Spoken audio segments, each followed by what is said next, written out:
Alors, je m'entretiens avec Michael Schweck, il est président du Congrès des Ukrainiens canadiens. Bonsoir, M. Schweck. Bonsoir. Alors, aujourd'hui, le premier ministre Trudeau, qui était à Kiev, a dit que le Canada chercherait à trouver des façons de rester engagé dans la région, mais que la priorité, c'était un cessez-le-feu et un accord de paix. Alors, comment vous interprétez ces propos? Alors, c'est très important. Il n'y a aucun pays qui veut la paix plus que l'Ukraine. L'Ukraine n'a jamais voulu voir l'armée russe sur son terrain. Et puis, c'est sûr, avoir la paix, c'est ce que tout le monde veut. Sauf, ceci étant dit, il faut savoir que c'est pas à tout prix.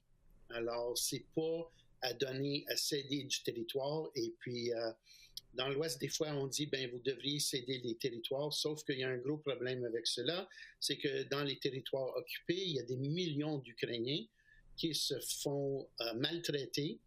Il y a encore des viols des femmes, des filles, kidnapping des enfants. Les enfants se mettent dans des camps de rééducation russes et puis ils vont devenir, dans une ou deux générations, du monde qui haïssent l'Ukraine.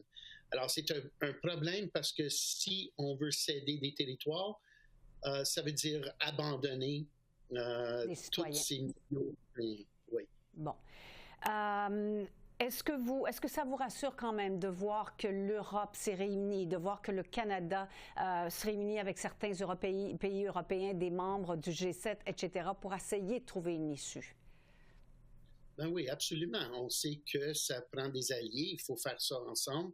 L'Ukraine, c'est un petit pays. 3 ans après l'invasion complète du pays, on sait que l'Ukraine se défend, mais elle défend non seulement son territoire, elle défend les valeurs de l'Ouest. Alors, les pays de l'Ouest, ils devraient s'intéresser et ils devraient venir en aide. Oui, et l'Ukraine est un pays démocratique, faut-il le rappeler. Est-ce que les propos du président Donald Trump et ses négociations avec Poutine, c'est de nature à vous inquiéter? Oh, absolument. On sait que si tu veux négocier la paix, il faut absolument prendre... au moins inviter à la table le pays pour duquel vous parlez.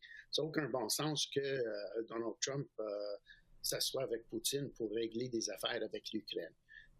On entend beaucoup de choses de l'administration Trump, incluant des attaques sur Canada, d'autres pays en Europe. Et puis, ceci démontre que peut-être les États-Unis, c'est pas l'allié que ça l'était dans le passé. On entend bien que l'Ukraine ne veut pas négocier ou ne veut pas céder de territoire, mais le président Zelensky l'a laissé entrevoir. Est-ce que l'Ukraine est prête à céder certaines ressources naturelles aux États-Unis? Ça, c'est déjà une question à demander au président d'Ukraine. Je pense qu'ils vont regarder toute possibilité et puis c'est ça qu'ils doivent faire. Est-ce que céder le territoire, c'est la même chose que céder des minéraux?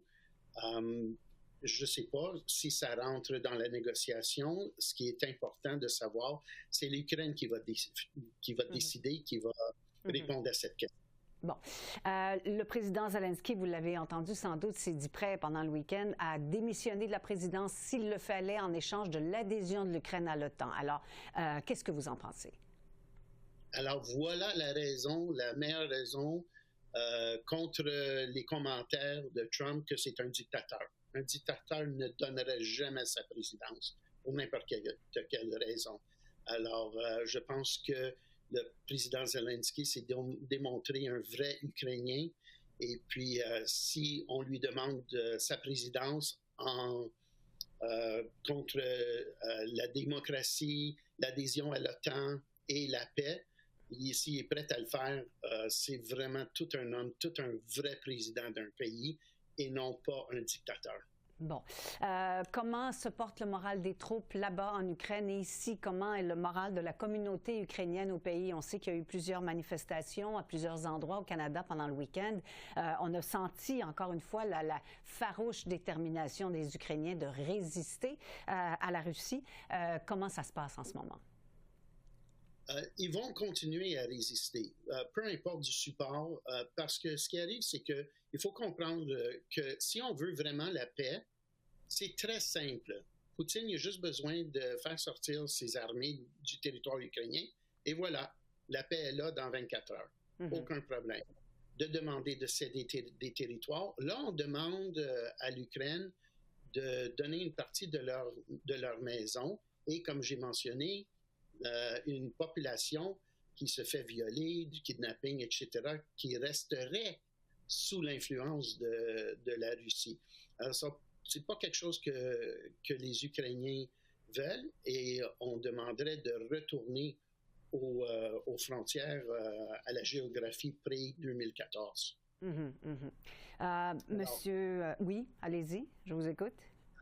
En termes de morale, les Ukrainiens, ils sont, sur un premier plan, ils sont un peu anxieux, désespérés des fois que ça traîne depuis 3 ans. Sauf que de l'autre côté, il y a beaucoup de joie et beaucoup de résilience. La communauté ici, les Ukrainiens en Ukraine, savent qu'ils peuvent gagner. Il ne faut pas avoir peur. Ils sont capables, ils demandent à l'Ouest juste de leur fournir des armes. Ils sont en train de donner leur vie pour la liberté. Si l'Ukraine arrête, si la Russie arrête de se battre, c'est la fin de la guerre. Si l'Ukraine arrête de se battre, c'est la fin de l'Ukraine. Alors, c'est pour ça qu'ils ne peuvent pas. Parce que Poutine, il va continuer. C'est vraiment le sentiment qu'ont les gens que Poutine va continuer à attaquer l'Ukraine? C'est pas juste les Ukrainiens maintenant. Les Européens commencent à se réveiller là-dessus. Merci d'avoir répondu à nos questions, M. Chouet. Merci beaucoup.